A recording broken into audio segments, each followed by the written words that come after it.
Okay, so 1.4 network security on this one. Quite a short sort of topic in computer science, but there is a little bit to go over in terms of remembering what each part does. So a couple of threats that you need to know for a network. First of all, we've got one that encompasses like the bigger umbrella, which is malware. Malware is just malicious software aimed at harming your network and doing a range of different things depending on the malware itself. So we've got a virus, and a virus is something that relies on the user to spread. So when you send an email and it's got an attachment that has got maybe a .py, .exe that runs itself, when you click on that, it will then run that virus. So it relies on a user doing something to spread. That might then send another email to all of their contacts, and that's how the I love you virus went out viral. And a virus will often do something to your files, might remove them, might duplicate them, might whatever you can sort of do. A worm is very similar to a virus, so it does that have the same sort of impact of removing files, changing files, etc.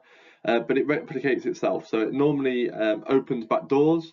So that you can then, your hacker can, so it will open a port and the hacker will then go into that port and do some other bits and bobs. A Trojan is like a Trojan horse, and the Trojan basically pretends to be a legitimate software and then very much acts like a virus once it's downloaded. Something like 123 Movies, that is something that will attract a lot of Trojans, where you download a film thinking it's a film, but in the background it's also downloading a virus. Then you've got spyware, which is a piece of software that tracks your movement, either on the web or on like keyloggers, and essentially it's there to get loads of patterns and try and work out what you're doing, where you're going, gather your cookies, gather your data, and get as much information as possible. And then you've got ransomware, which is essentially where you get blackmailed into giving something up for exchange of money. So it could be that they've encrypted your files so that you cannot no longer access them. And essentially what they'll say is that you owe them money to get back. So that's malware. So there's quite a lot of malware there for you to think about and for you for your exam. And then there are 6 other threats to a network that you also need to know or be aware of. And one of them is phishing, and phishing is where you send out emails to lots and lots of people, and you are hoping that they will click on that link or they will do some kind of action so that you can get either money out of them or you can get data out of them, like a login, for instance, onto a fake website. Phishing is really useful for gathering that information, because even if half of the people or even 10% of people that you send it out to, you'll still get a large sort of population of it. Excuse me. Brute force. Brute force attack is where you essentially try all the different possible combinations to gain access to a network, and it's things like passwords. It's trying 0000000 to get onto your iPhone, 000000001, 000000002, and so forth until you get that possible correct answer. And then you got DOS and a DDoS, denial of service or distributed denial of service attack. That essentially is where you overload a server that is a server for a website, and you are stopping legitimate people from using that server. And the best way to describe it is, if you've ever gone to buy some concert tickets, when you've got that concert ticket website and you log in for the very first point of the day, you might get into a queue. That is because so many people are on that website that it cannot handle the traffic. And when it can't handle the traffic, it puts you into a queue. DOS does exactly that. It overloads the server to the point where you can no longer access it. It's full of bots, and therefore you cannot then access our website. Distributed DOS or DDoS, that essentially is where you are to use other computers on a network to fire that across and overload a server that way. Then you've got an SQL injection attack, and that is where SQL code is entered into a data input, and what that will do is it will ask or it will gain access to a range of tables or databases there. You've got data interception, that is where data is intercepted during your transmission of data. So if you're sending your email and password in a packet, that is where you are potentially getting that data to be intercepted. And then you've got social engineering, and social engineering is where people do not adhere to that network policy. So it might be that they've got weak passwords, it might be that they're clicking links, it might be that they're putting USB sticks into a computer without them knowing what's on that memory stick. So a whole host of things there that can be a threat to the network. Now, once you know what those threats are, you need to know how to prevent them or identify them. And there's a range of different ones. There's 8 in total. So you've got pen testing or penetration testing. Excuse me. And essentially, pen testing is where someone in the organization tests the network against possible threats. And they will sit there and they get employed to go in and attack your network, and if they find anything, they will then go off and tell you about it, you fix it, and everyone is happy. I'm going back into darkness again. Then you've got network forensics. Network forensics is where you monitor the traffic on the network, so you can spot a range of patterns. It could be that you see that somebody logs on at a certain time of the day, but actually they're not working that day. It could be that you spot that a file has been moved from one file to another or one folder to another, and that's a bit suspicious. It could be that you are identifying that someone's entering a room when they shouldn't be, etc., etc. So for network forensics, really, really useful there. Network policies, what people can do and can't do on the network, having strong passwords, making sure that they are using it for their employment rules rather than and for their own benefit even. Making sure that they don't access memory sticks if they don't know what's on it. Making sure that they have got all of their data secure in terms of passwords, etc. So anything along the lines of policies there. You've got user access levels, and user access levels are where groups of people are given a set of access to network depending on their role. So teachers have a different access group to students at school, so that you cannot access ours, but we can access your data. And that's really key because we don't want you to have all of our data. We've then got strong passwords, and strong passwords are essential, and that stops all authorized access to the network. We know what makes a strong password in terms of capitals, lowercase, numbers, etc. You don't need to revise that, I'm sure.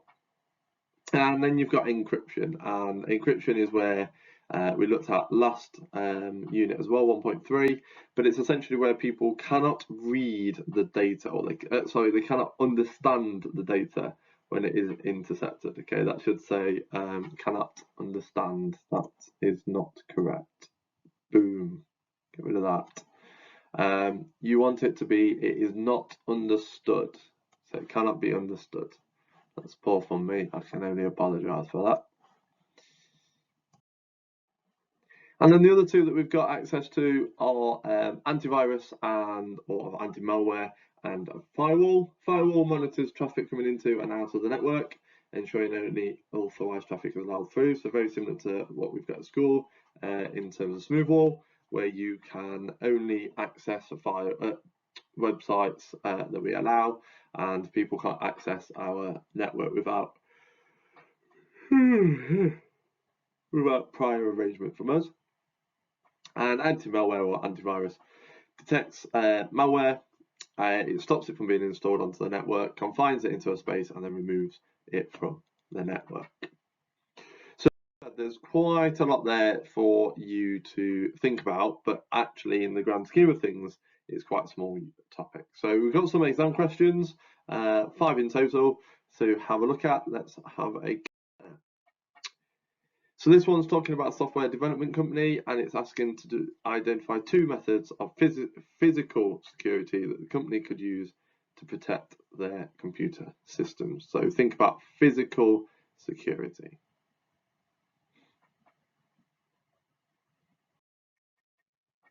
So you could have a whole host of things for physical security. So you've got locks on the door, keycard entry, biometrics, passcode, alarm, security guard, CCTV, anything along those lines will get you a mark.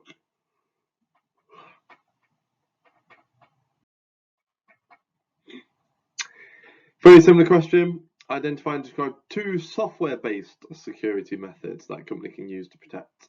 So thinking about this time software-based methods, quite a few of them out there.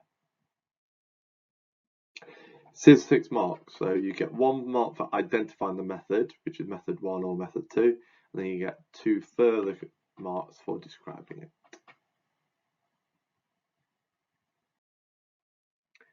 So there's loads that we've looked at already today. So we've got anti-malware, and you could have a whole host of descriptions there about deleting it, quarantining it, scanning it, alerting the users, etc. You've got firewall, scanning the traffic. You've got encryption, making sure it's not understood, not read, like I put, my fault.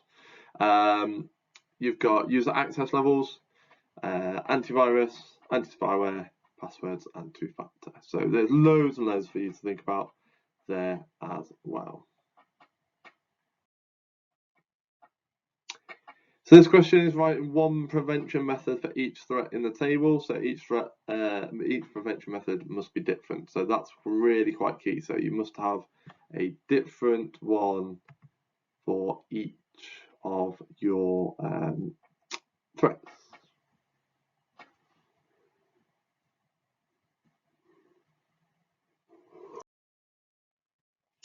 So for unauthorized access, you could have firewall, passwords or good passwords, strong password. You can have physical security access rights, security questions, or 2-factor authentication. A virus, you could have antivirus or anti-malware. You could have firewall if you didn't use it for unauthorized access. Don't forget you have to have different ones. And network restrictions, or not being able to plug in unknown security devices. Phishing, you could have firewall, but if you've not used it on the previous 2, not clicking links, staff training, spam filter, checking the website to see if it's real or fake, etc., etc. Loads to choose from there. And then data interception, you've got encryption. And then we've got a table here where we are writing in the missing forms of the attack and prevention methods as well.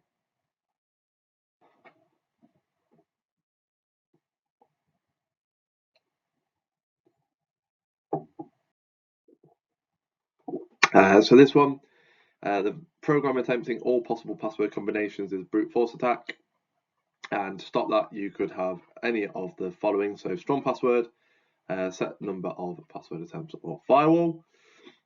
Data interception, which is prevented by encryption.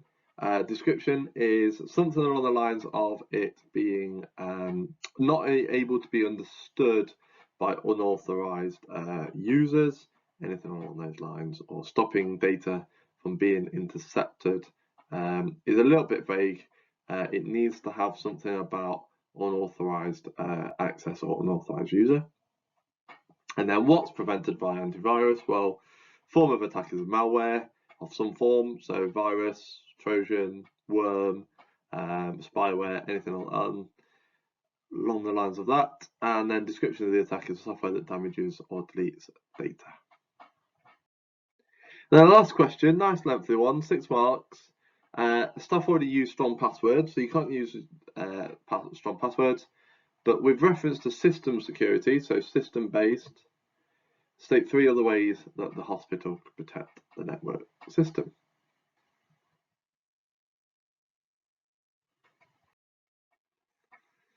So you could have any of these. So you could have a firewall to prevent unauthorized access. You could have anti-malware to remove viruses from infecting the system. Encryption, so that any intercepted data is useless, unreadable, or just not being able to understand it.